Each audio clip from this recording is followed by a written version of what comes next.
Yang terkasih dalam nama Tuhan kita Yesus Kristus, kembali lagi di Studio Kristen Channel. Pada kesempatan ini kita akan mendengar bagaimana Ustaz Juma dipermalukan oleh apologet Kristen Indonesia. Mari kita dengar bagaimana diskusi mereka. Tuhan Yesus memberkati kita.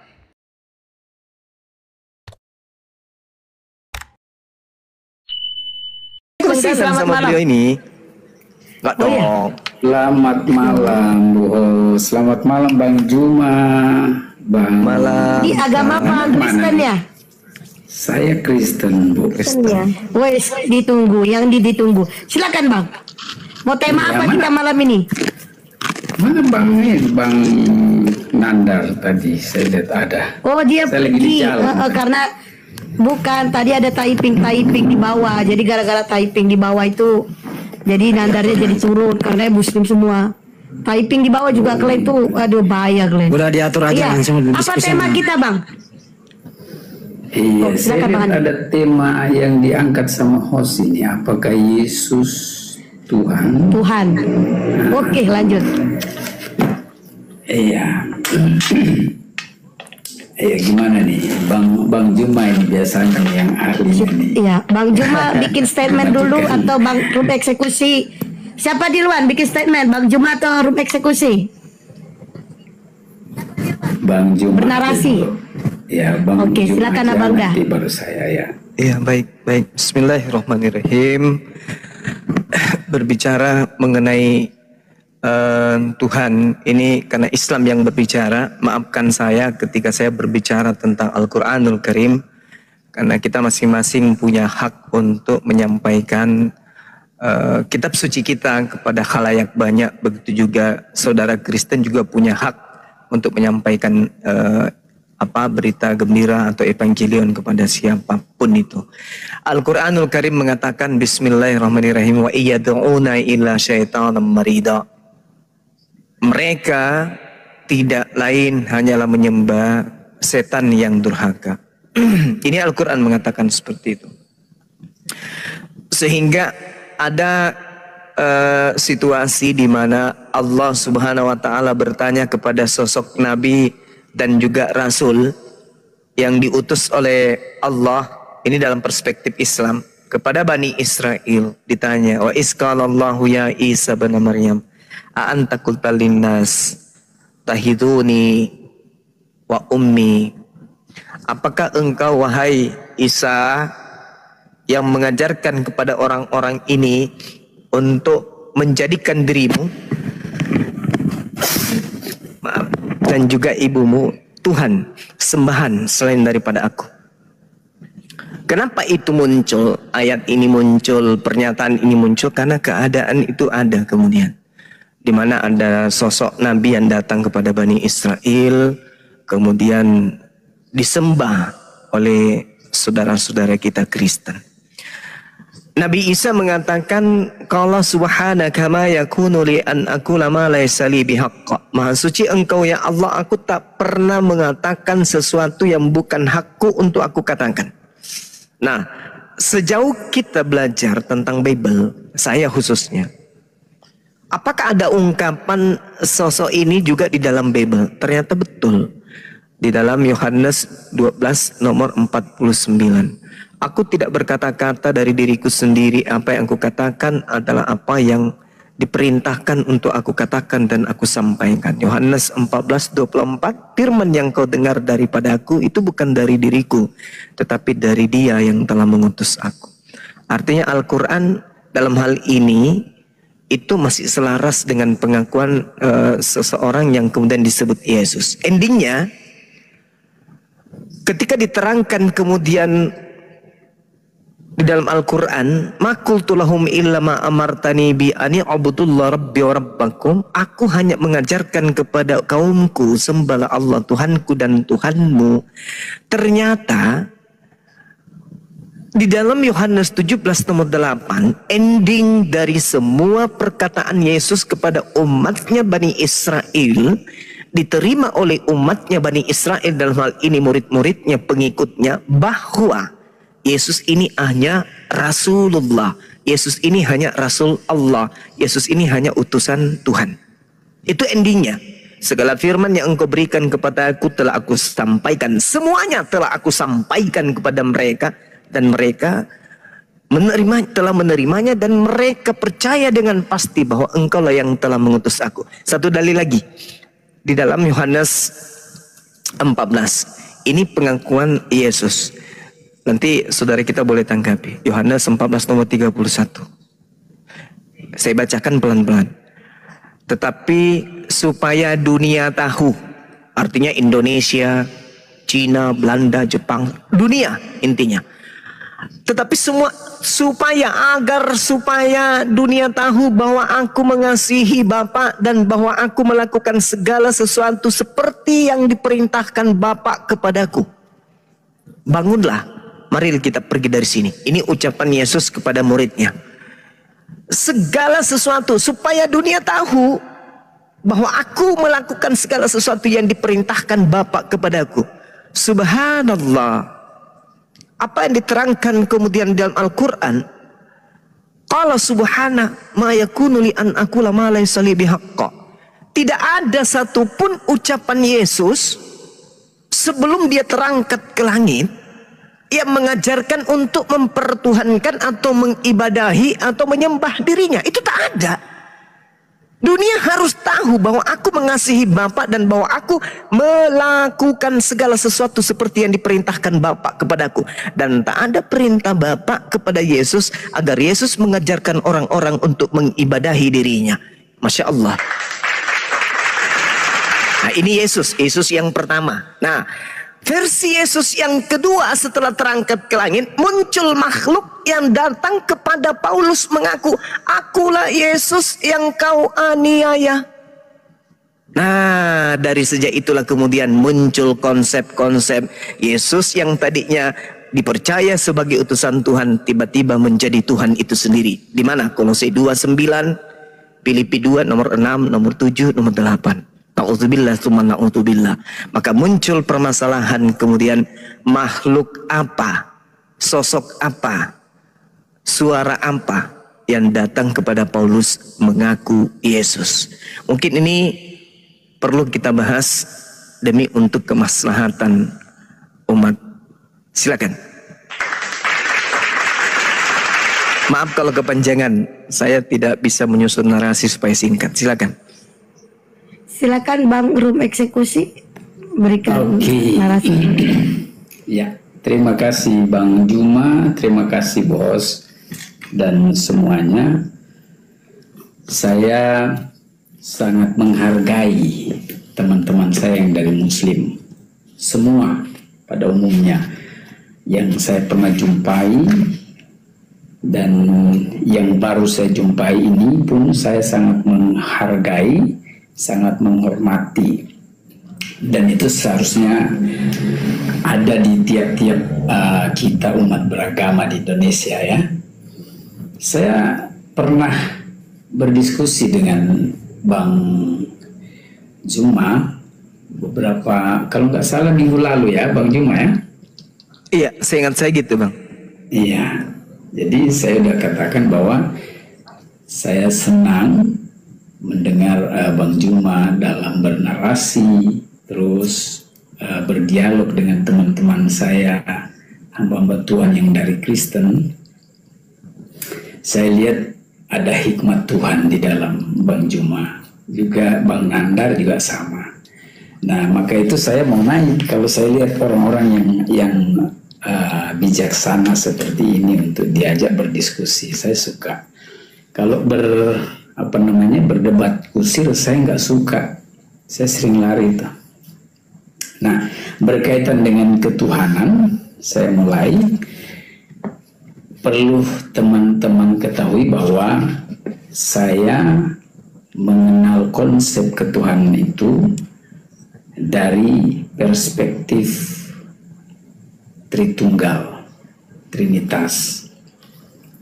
Sejauh yang saya tahu dari Alkitab tentunya dasarnya bahwa Allah kami itu 3 pribadi, 1 hakikat. Memang terminologi dari kata Tritunggal itu tidak ada. Trinity itu Trinitas, Trinitarian, Itu tidak ada di Alkitab.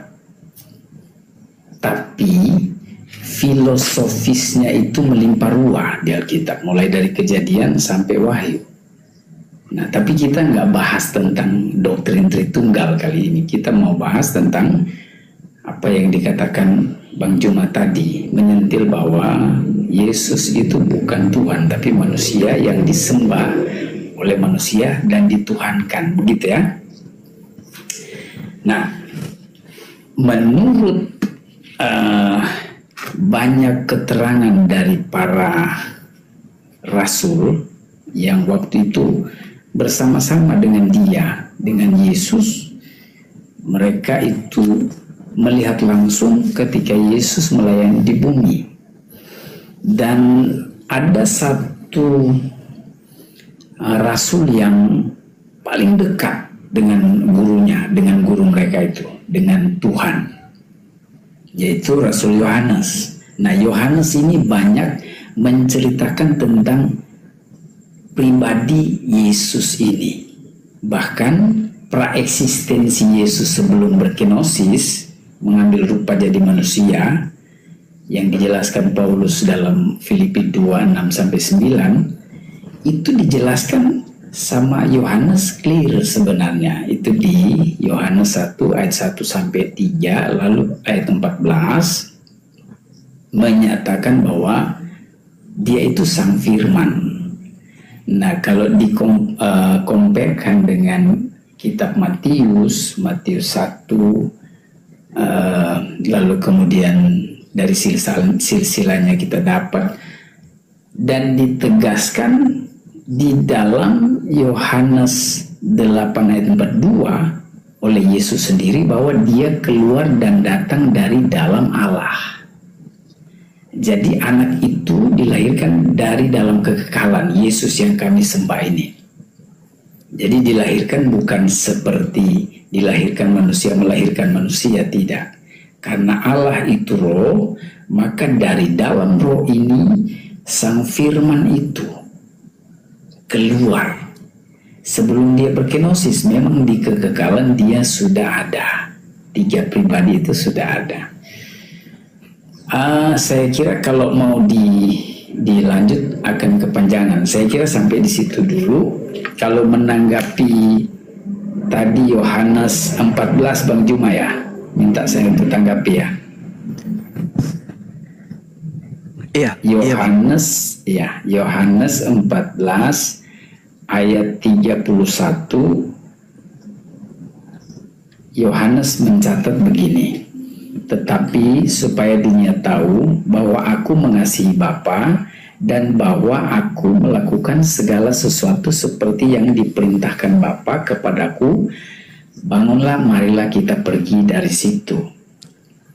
Ini memang benar adalah statement yang diutarakan Yesus kepada murid-muridnya, bahwa dia nggak berdusta. Dia itu diutus oleh Bapaknya, mengambil rupa seorang hamba dan menjadi sama dengan manusia. Dia berinkarnasi menurut Alkitab. Ini dari perspektif kekristenan, karena Kristen sudah pasti berdasar pada Alkitab, tidak pada kitab lain.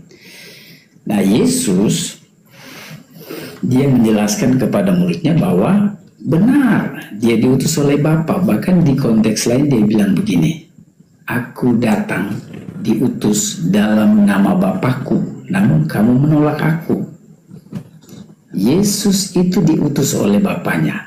Makanya saya ketika berdialog dengan Wanes itu nggak bisa nyambung, karena Wanes tidak melihat hal ini, sedangkan Alkitab jelas menyatakan itu, bahwa sang anak itu adalah firman yang mengambil rupa jadi manusia, bukan Bapa yang jadi manusia. Bapa nggak pernah turun ke dunia jadi manusia, tetapi Bapa mengutus anaknya untuk menjadi korban penghapus salah manusia.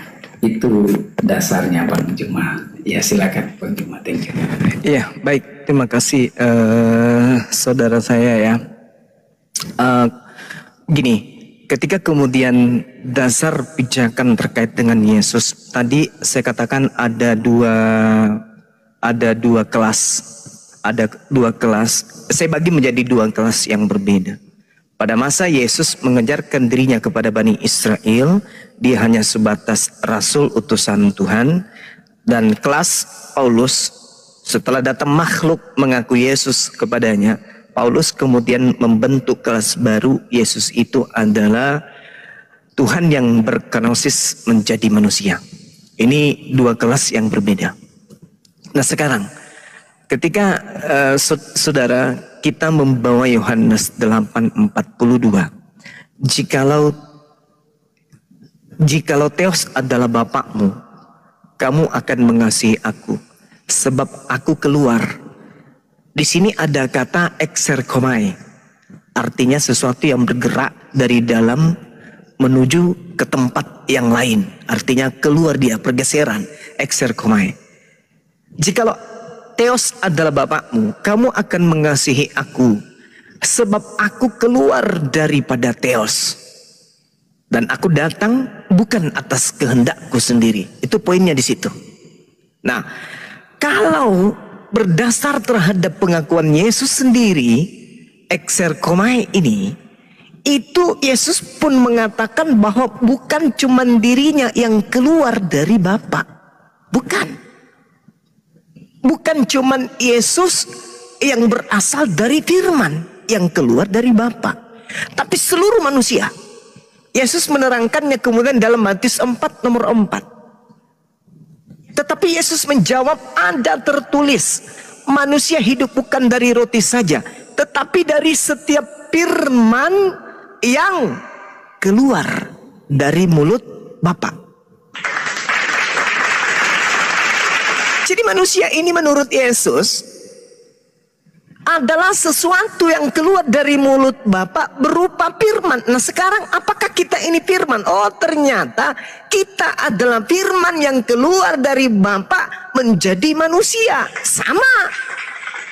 Yesus itu juga firman yang keluar dari Bapa menjadi manusia. Sama. Ini masih versi kelas Yesus sebelum terangkat ke langit. Nah sekarang saudara-saudara Kristen akan berdalih, oh itu kemanusiaannya Bang Suma. Kita tidak berbicara mengenai rohnya, karena pada dirinya ada roh Tuhan. Oke.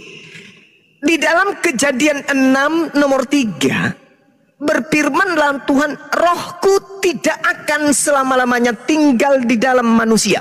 Berarti roh Tuhan yang ada di dalam diri kita. Roh siapa yang ada dalam diri Yesus? Roh Tuhan juga.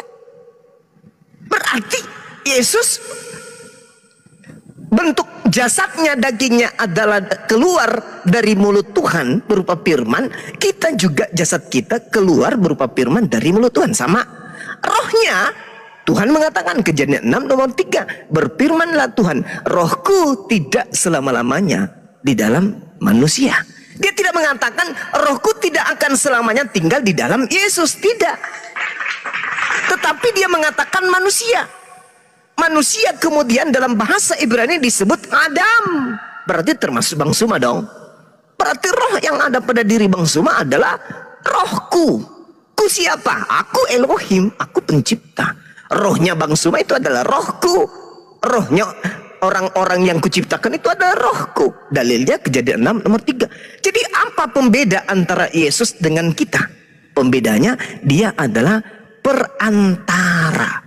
Di mana itu tertulis? Di dalam Kisah Para Rasul 2 nomor 22. Orang Israel harus tahu bahwa yang kukatakan ini adalah tentang Yesus, seorang manusia dari Nazaret, bahwa Tuhan telah menjadikannya sebagai perantara kepada manusia, di mana Yesus digunakan untuk melakukan mukjizat, tanda-tanda, kekuatan yang dilakukan oleh Tuhan melalui perantaraan Yesus. Itu aja bedanya. Nah, apa pembuktiannya? Yesus pun mengatakan dalam Yohanes 3 nomor 34, sebab siapa yang diutus oleh Tuhan, dialah yang menyampaikan firman Tuhan, karena Tuhan mengaruniakan rohnya kepadanya dengan tidak terbatas. Selesai. Jasadnya Yesus sama dengan kita. Rohnya Yesus sama dengan kita. Bedanya dia nabi, dia rasul. Itu aja. Itu sekali lagi itu kelasnya Yesus ketika dia datang ke tengah Bani Israel, kaumnya. Nah, beda lagi ketika di kelasnya Paulus. Apa yang dikatakan oleh Paulus? Tuhan datang mengambil rupa manusia. Siapa manusianya? Yesus.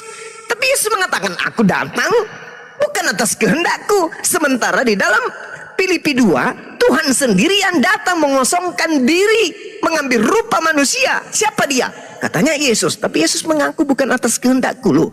Di dalam Filipi 2 atas kehendaknya sendiri. Mengosongkan diri menjadi manusia dan rendah, bahkan mati di atas tiang salib. Loh. Ini siapa ini? Yang datang mengambil rupa manusia ini siapa? Sedangkan yang datang dalam rupa manusia bernama Yesus jelas-jelas melata di dunia bersama dengan orang Yahudi, berbincang, makan, tidur bersama, ibadah bersama, menyembah kepada Tuhan yang satu, sama-sama dia mengajarkan kemudian ajarannya, dan dia mengatakan, aku datang bukan atas kehendakku sendiri. Filipi 2 nomor 6, nomor 7, nomor 8 yang saudara kita tadi bawa.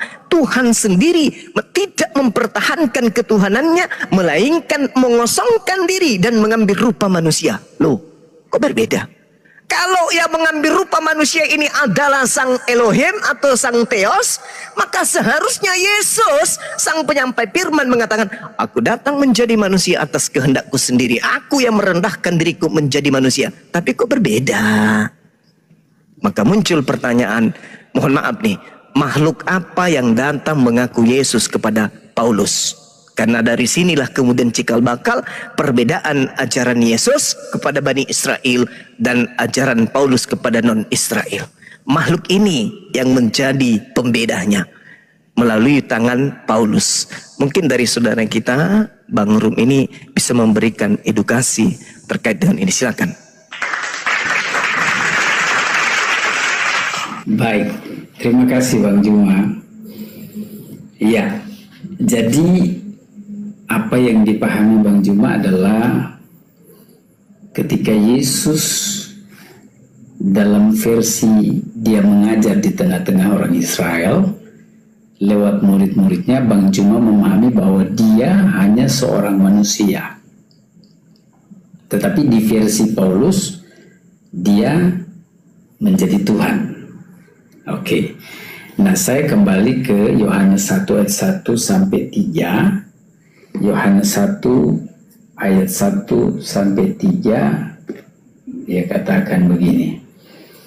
Pada mulanya adalah firman, firman itu bersama-sama dengan Allah dan firman itu adalah Allah. Di ayat 1 ini, kata firman di sana bukan logos, tetapi hologos. Artinya sang firman, bukan firman perkataan seperti saya berkata-kata dan Bang Juma berkata-kata begini, tapi sang firman adalah firman yang dari dalam Bapa, dari dalam Allah itu, yang adalah satu pribadi lain, bukan Bapa. Nah, ini yang kami kenal dalam konteks Tritunggal yang saya bilang. Nah, firman itu dibilang bersama-sama dengan Allah atau Theos, dan firman itu adalah Allah atau Theos. Jadi sang firman ini atau hologos ini itu bersama-sama dengan Allah, dan sang firman itu adalah Allah. Artinya dia punya kesetaraan dengan Bapa yang mengutus dia. Dia punya kesamaan dengan Bapa yang mengutus dia. Makanya dalam kitab Yohanes dia bilang, apa yang Bapa punya, aku punya, anak punya. Di konteks lain juga dia bilang, aku dan Bapa adalah satu. Saya kira Bang Juma tahu itu ayatnya di mana, jadi saya tidak usah sebut ayat biar nggak kepanjangan. Nah, ini di ayatnya yang kedua, Yohanes mencatat ia pada mulanya, yaitu Sang Firman atau Hologos, bersama-sama dengan Allah atau dengan Theos. Ayat 3, segala sesuatu dijadikan oleh Dia, dan tanpa Dia tidak ada suatu pun yang telah jadi dari segala yang telah dijadikan. Artinya Yohanes sedang menjelaskan kepada kita bahwa Sang Firman ini yang adalah memiliki kesetaraan dengan Bapa yang mengutus dia juga adalah pencipta. Sebagaimana Bapaknya adalah pencipta, Sang Anak ini juga adalah pencipta. Nah, dia yang dijelaskan di ayat 1, 2, 3 dalam Injil Yohanes 1 ini, kemudian dijelaskan oleh Yohanes di ayat 14. Firman itu telah menjadi daging atau telah menjadi manusia, karena kita ini daging, manusia itu daging. Dan diam di antara kita, dan kita telah melihat kemuliaannya, yaitu kemuliaan yang diberikannya sebagai anak tunggal Bapa, penuh kasih karunia dan kebenaran. Nah, bicara tentang manusia dalam konsep Alkitab, menurut Kejadian 1 ayat 26, manusia itu tidak difirmankan seperti ciptaan yang lainnya. Dari semua yang diciptakan oleh Allah atau Elohim, Elohim itu di Alkitab Perjanjian Lama itu merujuk kepada Dia yang bukan tunggal, tetapi Dia yang lebih dari satu, Elohim. Nah, manusia ini menurut Kejadian 1 ayat 26, di sana Elohim berfirman, baiklah kita menjadikan manusia menurut gambar dan rupa kita. Penjelasannya itu di Kejadian 2. Kejadian 2 menjelaskan bahwa Musa mencatat manusia itu diciptakan dengan tangan Allah dibentuk sebenarnya. Maka Raja Daud dia bilang begini, engkau tidak pernah meninggalkan perbuatan tanganmu. Daud percaya bahwa apa yang dijelaskan oleh Musa di Kejadian 2 itu adalah benar, bahwa manusia bukan difirmankan, bukan firman Allah yang keluar lalu jadi manusia, tidak, tetapi wujud tubuh ini dibentuk. Nah, kehidupan itu dihembuskan dari dalam Allah. Jadi roh kita ini dari dalam Allah, itu baru benar.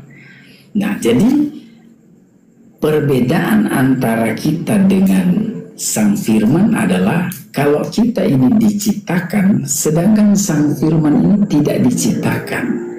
Dia sudah ada bersama-sama dengan Bapanya di kekekalan, kemudian dia yang kekal bersama-sama dengan Bapa dan Roh Kudus ini turun ke dunia berinkarnasi atau mengosongkan diri menjadi sama dengan manusia. Maka dia berkata, Yohanes 8 ayat 42 yang dibilang Bang Juma tadi, aku datang keluar dari dalam Bapa.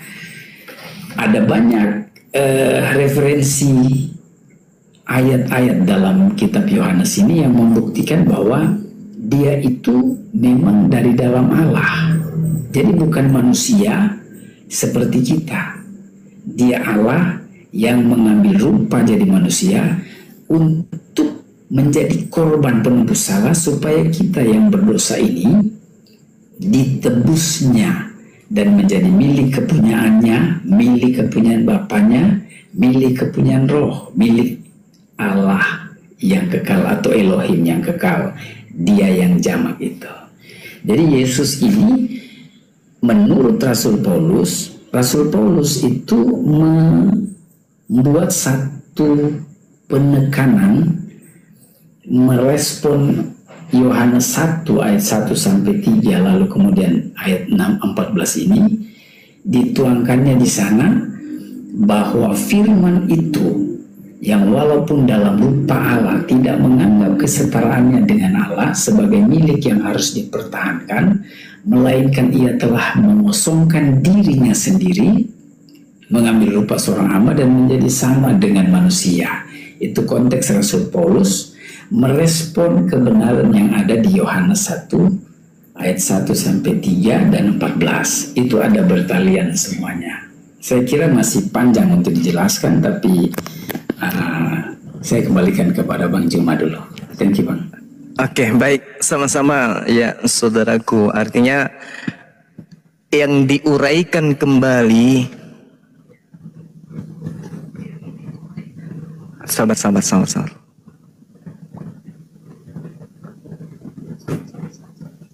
Oke, baik. Yang diuraikan kembali oleh Paulus adalah satu hal yang kemudian dipetik dari pernyataan penulis kitab Yohanes. Oke. Taruhlah itu adalah pernyataan Yohanes. Pada mulanya adalah firman, firman itu bersama-sama dengan Tuhan dan firman itu adalah Tuhan, bla bla bla bla bla dan seterusnya. Itu pernyataan Yohanes. Tapi pernyataan Yesus di dalam Yohanes 5 nomor 36, ada kesaksianku yang lebih penting dari kesaksian Yohanes. Tadi Yohanes bersaksi, pada mulanya adalah firman, firman itu bersama-sama dengan Tuhan dan firman itu adalah Tuhan, firman itu telah menjadi daging, segala sesuatu berasal dari firman dan seterusnya. Dan itu yang menjadi kutipan, lalu dijadikan sebagai sandaran Paulus di dalam menarasikan kemudian Filipi 2. Nah, celakanya karena Yesus ternyata memiliki kesaksian yang jauh lebih penting. Dan ini sejatinya harus dipercaya. Karena Yesus mengatakan, ada kesaksianku yang lebih penting dari kesaksian Yohanes Pembaptis tentunya ya. Dan juga kesaksian daripada penulis atau pernyataan-pernyataan di luar daripada pernyataan Yesus itu sendiri.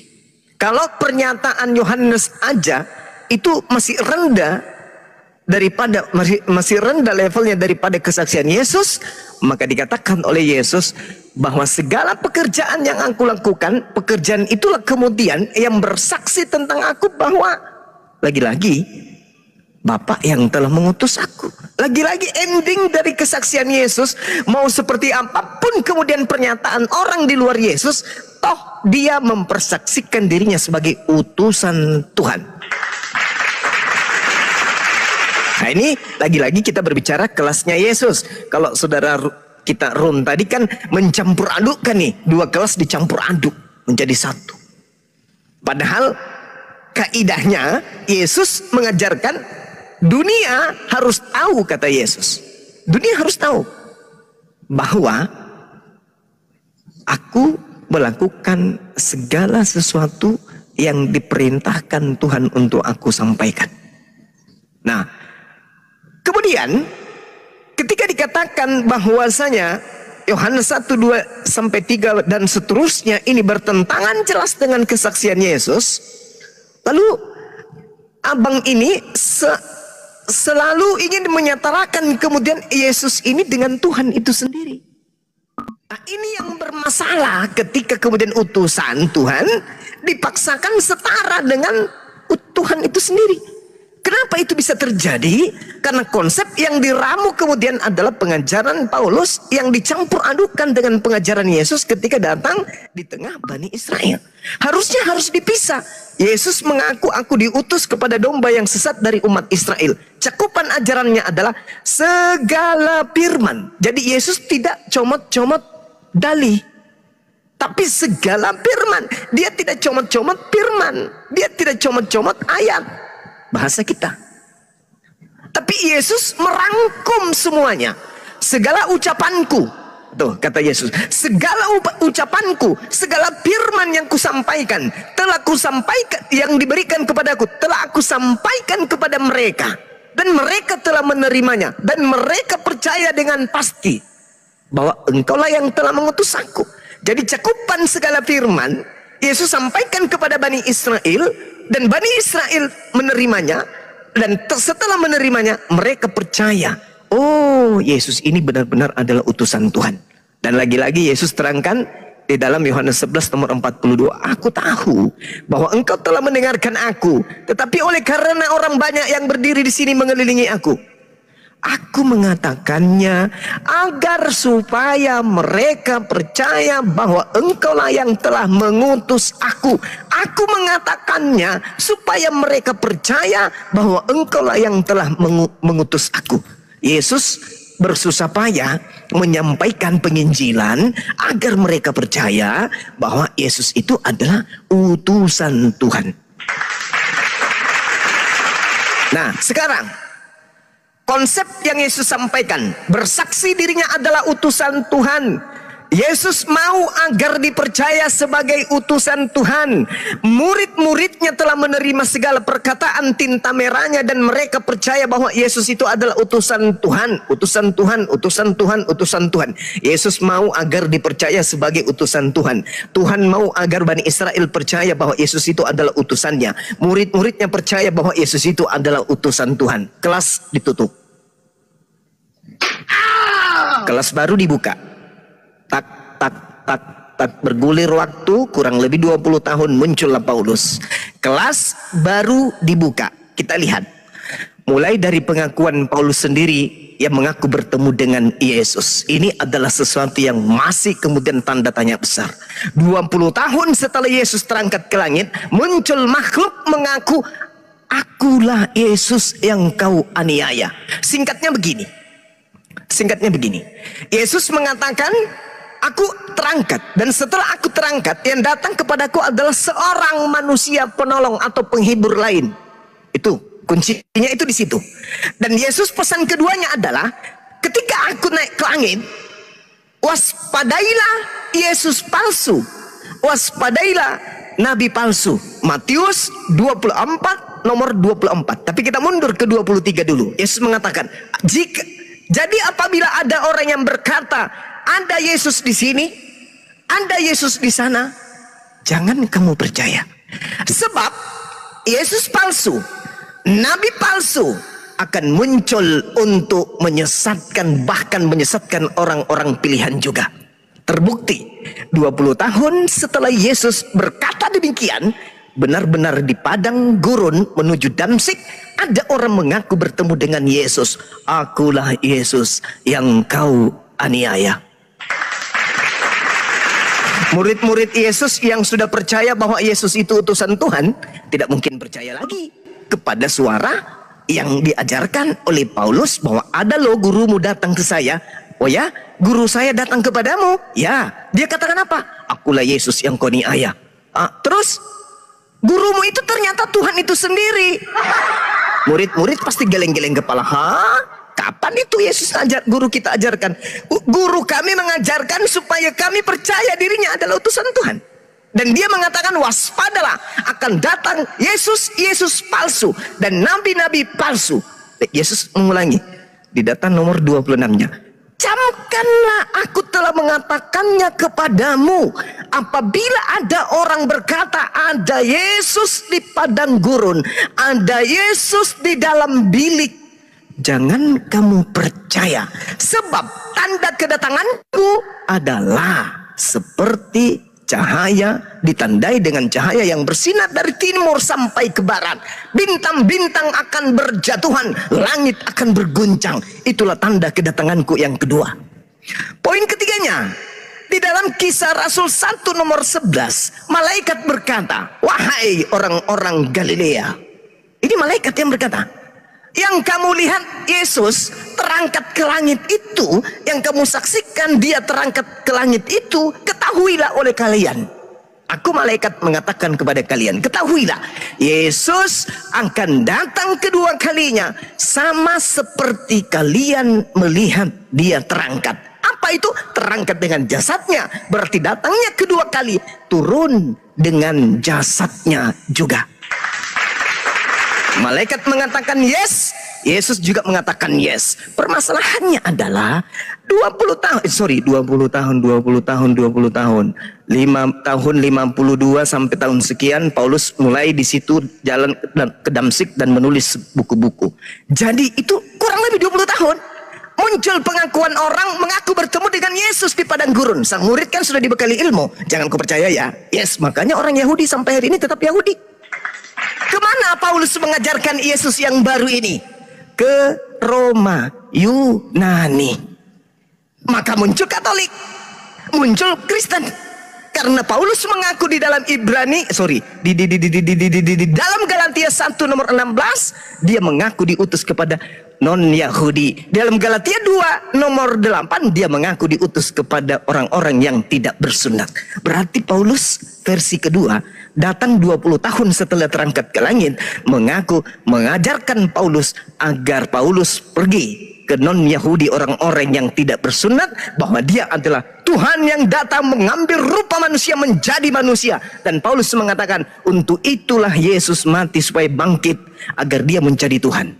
Roma 14 nomor 9. Maka kita bertanya-tanya, orang Islam bertanya-tanya, ketika Al-Quran mengatakan iya dauna, sesungguhnya yang mereka sembah itu adalah setan yang durhaka. Artinya kalau yang datang 20 tahun setelah Yesus terangkat ini kepada Paulus bukan Yesus berdasarkan Yesus yang asli, maka muncul pertanyaan, siapa sosok makhluk yang datang mengaku Yesus tersebut? Kita baca di dalam Wahyu 22 nomor 16. Sedikit lagi. Aku Yesus. Nah, ini makhluk yang datang setelah setelah 60 tahun lebih muncul Yesus baru lagi. Ke Paulus muncul Yesus baru, ke penulis kitab Wahyu katanya di Pulau Patmos muncul Yesus baru lagi. Apa katanya? Aku Yesus telah mengutus malaikatku untuk memberi kesaksian tentang semua ini kepadamu bagi jemaat-jemaat. Aku adalah Tunas, yaitu keturunan Daud, bintang timur yang gilang gemilang. Na'udzubillah tsumma na'udzubillah. Yesus yang datang kepada orang yang menulis buku Wahyu ternyata mengaku Hailale bin Zakar. Apa itu? Yesaya 14 nomor 12. Apa yang dikatakan oleh kitabnya orang Yahudi? Wah, engkau sudah jatuh dari langit, hai bintang timur, putra fajar. Engkau sudah dipecahkan dan jatuh ke bumi, hai yang mengalahkan bangsa-bangsa. Engkau yang tadinya berkata dalam hatimu, aku hendak naik ke langit untuk hendak mendirikan tahtaku, mengatasi bintang-bintang Tuhan, dan aku hendak duduk di atas bukit pertemuan jauh di sebelah utara. Aku hendak naik mengatasi ketinggian awan-awan, hendak menyamai yang maha tinggi. Ini bintang timur, putra fajar, putra matahari, kemudian hendak menyamai Tuhan, datang kepada Yesus mengaku, aku Yesus yang telah mengutus malaikatku untuk memberi kesaksian. Akulah Tunas Daud, yaitu keturunan Daud, bintang timur. Na'udzubillah tsumma na'udzubillah. Menurut data ini, ternyata Yesus versi kedua setelah tutup kelas Yesus yang asli, muncul makhluk mengaku sebagai bintang timur yang di dalam Yesaya disebut Lucifer atau Hailale bin Zakar, yang ingin menyamai pencipta alam semesta, yaitu Lucifer atau iblis. Maafkan saya, ini kebenaran dari kitab orang Yahudi, pengakuan Yesus, dan munculnya Mesias palsu atau Yesus palsu yang datang setelah 20 tahun lebih setelah Yesus terangkat ke langit. Demikian, mohon pencerahan supaya saya bisa mendapatkan kurikulum atau pembenaran ilmu. Silakan Bang. Oke, terima kasih Bang Juma. Ya, saya ikut seperti apa kata Bang Juma. Dari kelas Yesus dulu kita bicara. Ketika Yesus mengajar di tengah-tengah bangsa Israel, Yesus bilang begini, aku dan Bapa satu. Yohanes 10 ayat 30. Nah, kalau Yesus itu manusia, siapakah Yesus sampai dia berani bisa mengaku kepada orang Israel bahwa dia dan Bapa yang mengutus dia adalah satu? Atau adakah orang lain yang selama sejarah bumi ini, sejarah peradaban manusia, pernah bilang bahwa aku dan Allah itu satu selain Yesus sendiri? Yohanes 10 ayat 30 itu kata Yesus. Nah, kemudian Yohanes 16 ayat 15 Yohanes 16 ayat 15 bilang begini. Segala sesuatu yang Bapa punya adalah aku punya. Sebab itu aku berkata ia akan memberitakan kepadamu apa yang diterimanya daripadaku.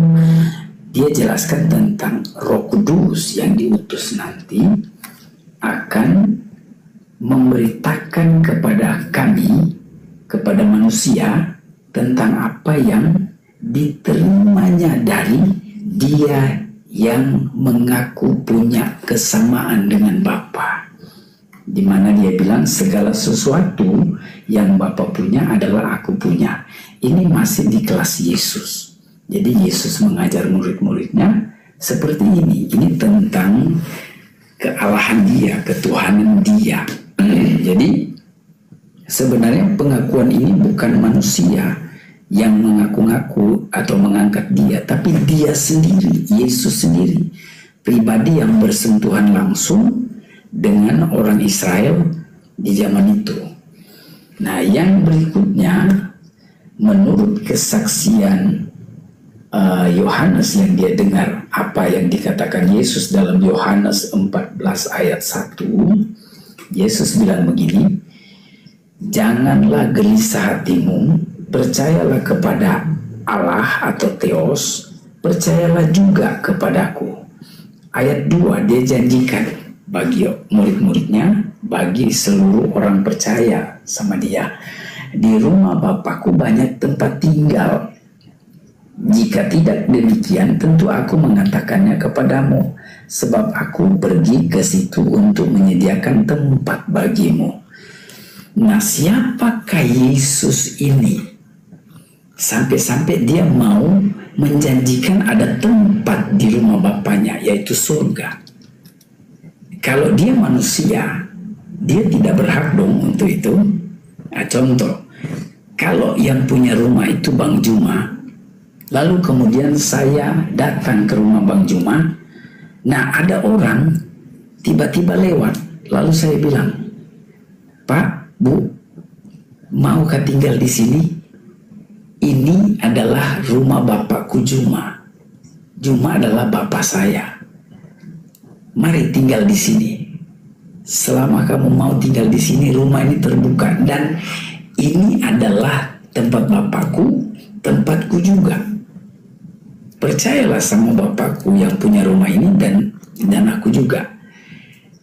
Tentunya orang tidak akan percaya, orang-orang yang sudah tahu bahwa rumah itu punya Bang Juma. Ini analogi. Ketika saya menyampaikan itu, karena orang tahu itu punya Bang Juma, bukan punya saya. Kenapa saya ngaku-ngaku itu punya saya? Kalau saya bukan anaknya Bang Juma, kalau saya bukan bagian daripada keluarga Bang Juma, saya tidak berhak menawarkan orang untuk mari tinggal di rumah Bang Juma. Selain daripada keluarga dari Bang Juma sendiri punya hak untuk menawarkan, ayo tinggal bersama-sama kami di rumah Bapakku Bang Juma. Ini analogi.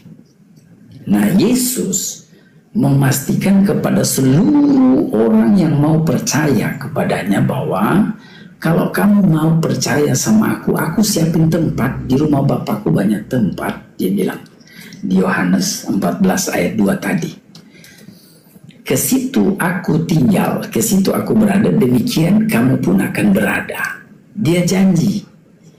Kemudian di ayatnya yang ke-6 lagi-lagi Yesus bilang begini, akulah jalan dan kebenaran dan hidup. Tidak ada seorang pun yang datang kepada Bapa kalau tidak melalui aku. Melalui aku apa? Percaya sama dia. Makanya di ayat 1 dia bilang, percayalah kepada Bapa atau kepada Allah, percayalah juga kepadaku. Siapakah Yesus ini sehingga dia menuntut supaya orang harus percaya kepada dia, bahwa dia adalah jalan satu-satunya, tidak ada jalan lain selain dia menuju ke surga, ke tempat Bapaknya. Nah, Yohanes 14 ayat 6 ini membuktikan bahwa Alkitab mencatat Yohanes mencatat dalam Alkitab bahwa tidak ada solusi lain menuju kepada keselamatan yang kekal selain daripada percaya kepada Yesus, bahwa Yesus adalah satu-satunya Tuhan dan Juru Selamat. Dia adalah pribadi yang mengaku keluar dari dalam Bapanya, dan dia diutus oleh Bapanya bukan atas dasar kemauannya dia sendiri. Walaupun dia itu Allah yang di dalam catatannya sendiri Yesus bilang dia punya kesetaraan dengan Allah. Dia bilang apa yang Bapa punya aku punya, Yohanes 16 ayat 15.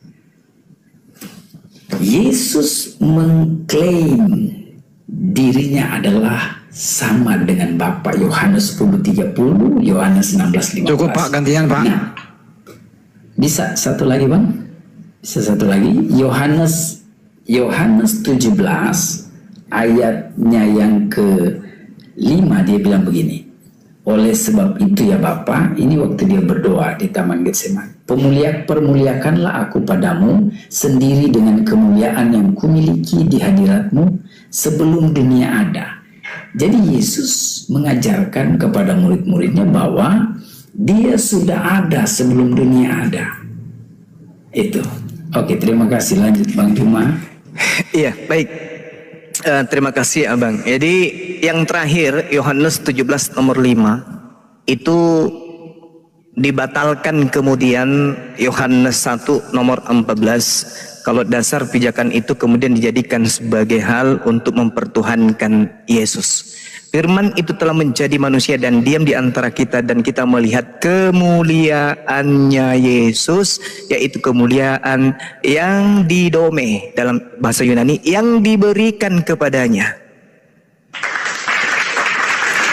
Gugur, ternyata kemuliaan yang ada pada diri Yesus adalah kemuliaan yang diberikan kepadanya. Artinya kemuliaan sebelum dunia dijadikan adalah kemuliaan yang ada pada diri Tuhan lalu diberikan kepada hambanya Yesus. Nah sekarang yang kedua terkait dengan aku dan Bapa adalah satu.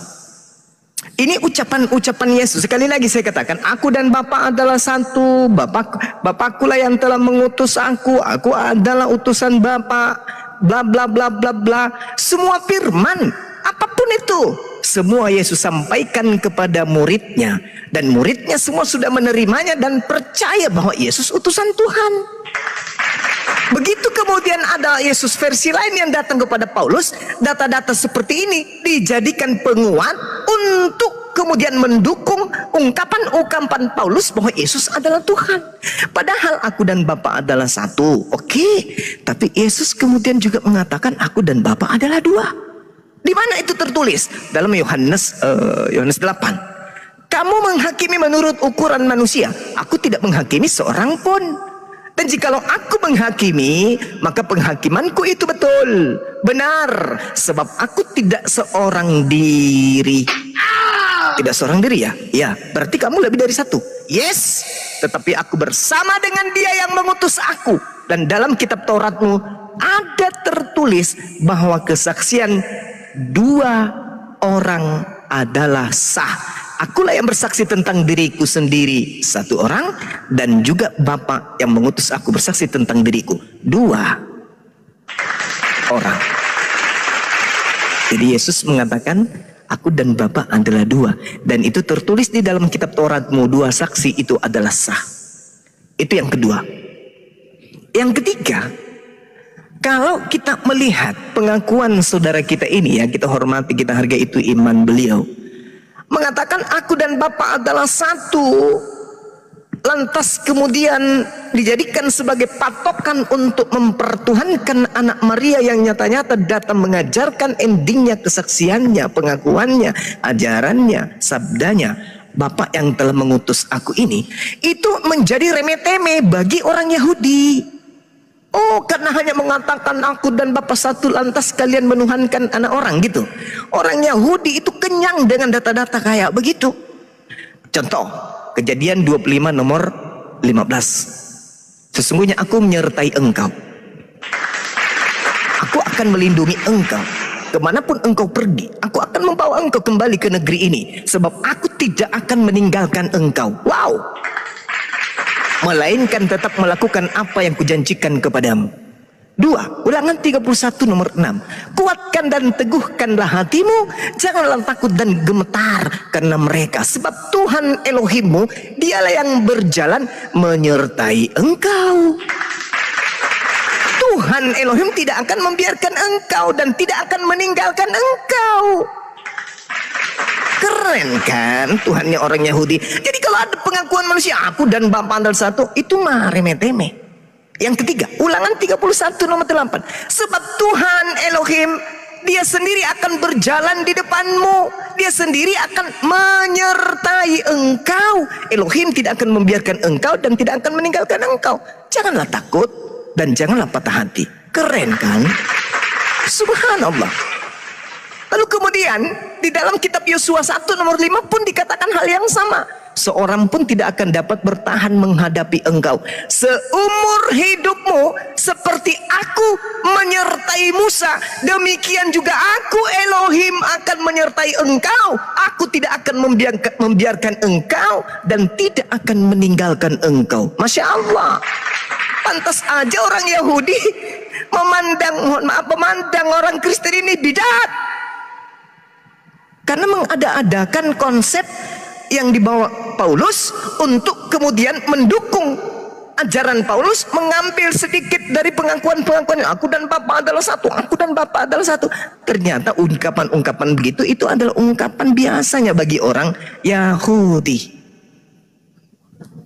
Jadi kayak mana ceritanya nih? Kelas Yesus endingnya orang Yahudi, muridnya harus percaya dia adalah Rasul Tuhan, utusan Tuhan. Kelasnya Paulus, datang kemudian makhluk mengaku Yesus, lalu mengajarkan sesuatu konsep yang berbeda dengan kelas kurikulum pengajaran Yesus kepada Bani Israel. Nah, sebelum Yesus kemudian meninggalkan sekolah, kelasnya, dia berpaling ke belakang. Ini analogi. Lalu mengatakan, murid-murid, sebelum saya pergi saya ingin pesan sesuatu kepada kalian. Apa guru? Sini, dengarkan baik-baik. Hati-hati kepada ahli Taurat. Oke? Hati-hati kepada orang Farisi. Hati-hati kepada raja Farisi. Kenapa rupanya? Akan datang penyesat membawa namaku dan mengatakan akulah dia. Hati-hati. Namun sebelum itu terjadi, penyesat itu melakukan aksi. Terlebih dahulu dia akan menyiksa, menangkap kamu, menyesal kamu, memenjarakan kamu, dan memasukkan engkau dalam penjara-penjara. Oh, masa guru? Yes. Makanya hati-hati, waspada. Nah, sehingga itu benar-benar terjadi 20 tahun setelah ini Yesus berpesan kepada muridnya, betul-betul muncul seorang Farisi yang melakukan aksi yang sesuai pesan terakhir Yesus. Nah, saudara Kristen ini di kelas mana rupanya? Percaya Yesus yang ada di kelas Yahudi atau percaya Yesus yang ada di kelas Romawi? Ternyata orang-orang Kristen percaya di kelas Romawi. Ibrani 6 nomor 1. Marilah kita meninggalkan hukum-hukum pertama. Nah, kemudian saya sebagai apologet ingin menyampaikan begini. Kita sudah melihat kacamata tadi dengan sudut pandang dua yang berbeda, antara ajaran Yesus kepada Bani Israel dan ajaran Yesus kemudian kepada orang-orang non-Israel. Tapi kita tidak tahu yang mana yang asli nih. Apakah yang datang kepada Paulus atau yang berpesan sebagai guru marahan kepada Bani Israel.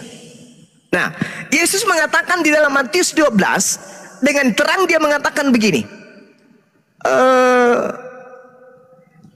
orang-orang Farisi, ahli Taurat, datang kepada Yesus lalu berkata, "Guru, kami ingin melihat satu tanda darimu." Tetapi jawab Yesus kepada mereka, kepada orang Farisi dan ahli Taurat, angkatan yang jahat. Yesus ketika itu mengatakan itu. Angkatan yang jahat dan angkatan yang tidak setia ini menuntut suatu tanda. Tetapi kepada mereka tidak akan diberikan tanda selain tanda Nabi Yunus. Sebab seperti Yunus tinggal 3 hari 3 malam dalam perut ikan, begitu juga anak manusia 3 hari 3 malam di perut bumi. Ini tanda untuk angkatan jahat dan angkatan tidak setia. 20 tahun kemudian Paulus mengajarkan kebangkitan pada hari ketiga. Wow, angkatan jahat, angkatan tidak setia. Kenapa dikatakan angkatan tidak setia? Karena di dalam Filipi 3 nomor 8 Paulus mengatakan skubalon, bahwa hukum Tuhan itu adalah sampah, hukum Tuhan itu adalah kotoran. Hukum Taurat itu adalah tai. Sedangkan Tuhan mengatakan di dalam Ulangan 27 nomor 26, terkutulah orang yang tidak melakukan hukum Taurat ini dengan perbuatan. Paulus kemudian 20 tahun setelah Yesus terangkat membantai itu. Dikatakan dalam kitab Galatia 2 kalau nggak salah ya, nomor 26, apa yang dikatakan? Tidak ada orang yang dibenarkan karena melakukan hukum Taurat. Yesus tidak akan berguna kalau kalian melakukan hukum Taurat. Nah, artinya dia tidak setia terhadap hukum Tuhan. Di mana Tuhan mengatakan dalam Ulangan 4, jangan kau menambahi dan jangan kau mengurangi hukum-hukumku. Itu perintahnya. Nah, kembali kepada Matius 12, angkatan jahat dan angkatan tidak setia ini diberi tanda kemudian. Ajaibnya, murid-murid Yesus di dalam Lukas 24 nomor 9, nomor 10, nomor 11, nomor 12 tidak percaya berita tentang kebangkitan hari ketiga oleh gurunya. Ya, dari penjelasan yang sudah kita dengar bersama, di mana para apologet Kristen menjelaskan kepada Ustadz Juma bagaimana dasar kekristenan yang benar. Yaitu orang Kristen percaya bahwa Yesus Kristus adalah Tuhan dan Juru Selamat pribadi. Tetapi Ustadz Juma sangat melotot sekali dan tidak mau terima. Dan Ustadz Juma dia lebih banyak remetesnya atau lebih banyak bicara. Tidak punya data atau dalil yang kuat. Sehingga dia menjawab itu hanya dengan logika berpikirnya saja, ya, hanya dia pakai logika berpikirnya, tafsirannya sendiri, pemahamannya sendiri, tapi sebenarnya dia tidak tahu apa-apa, ya, dia hanya modal banyak ngomong saja, ya, Ustadz Juma ini hanya banyak ngomong dan ya tidak punya dasar yang kuat gitu, ya. Maka dari itu Bapak Ibu Saudara, marilah kita cerdas dalam memilih ajaran yang benar, ya. Ketika kita berjalan di jalan yang benar, maka hidup kita juga akan benar gitu. Karena Yesus berkata bahwa akulah jalan, kebenaran dan hidup. Tidak ada jalan melalui Bapa kalau tidak melalui Tuhan Yesus. Maka dari itu percayalah kepada Yesus. Hanya Yesuslah yang menjamin kita untuk masuk surga, ya. Karena manusia tidak bisa menyelamatkan diri sendiri dari dosa. Seberapa banyak kebaikan kita tidak bisa menyelamatkan diri hanya dengan modal berbuat baik, ya. Tapi kita selamat karena anugerah dari Allah, yaitu melalui Yesus Kristus Tuhan kita. Ya, itu aja sih yang bisa saya sampaikan. Semoga video ini memberkati kita dan mencerdaskan kita. Tuhan Yesus memberkati.